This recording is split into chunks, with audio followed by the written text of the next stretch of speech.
Hi guys, চলো crispy potato বলস বানাই। এর জন্য ফার্স্ট এরকম কয়েকটা আলু সেদ্ধ করে এভাবে খুব ভালো করে ম্যাশ করে নেব। খুবই ইভেনলি ম্যাশ করে নিতে হবে। এরপর দিয়ে দিলাম একটু লবণ, এরপর পরিমাণ মতো গোলমরিচ দিয়ে দিব ঝালের প্রেফারেন্স অনুযায়ী। এরপরে আবারও ম্যাশ করব। এরপর একটু টেস্ট ফ্লেভার ভালো আসার জন্য আমি একটু গার্লিক দিয়েছি, মানে রসুন একটু এভাবে গ্রেট করে দিয়ে দিব।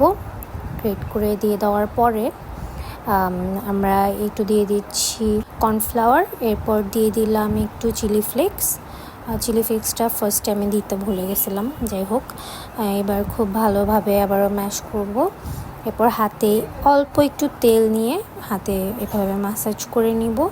এরপর বলসগুলো বানানো শুরু করব। তোমরা যে কোনো শেপ দিতে পারো, বাট এভাবে ছোট ছোট বেশ কয়েকটা বানানো যাবে। পরে এই যে বানানো শেষ, এখন জাস্ট গরম তেলে ফ্রাই করে নেব। এই যে তেল গরম করে নিলাম, এর মধ্যে বলসটা দিয়ে দিচ্ছি। এরপর কিছুক্ষণ ভাজবো, মানে নাড়াচাড়া করব না, ফার্স্টে ভাজা হইতে দিব।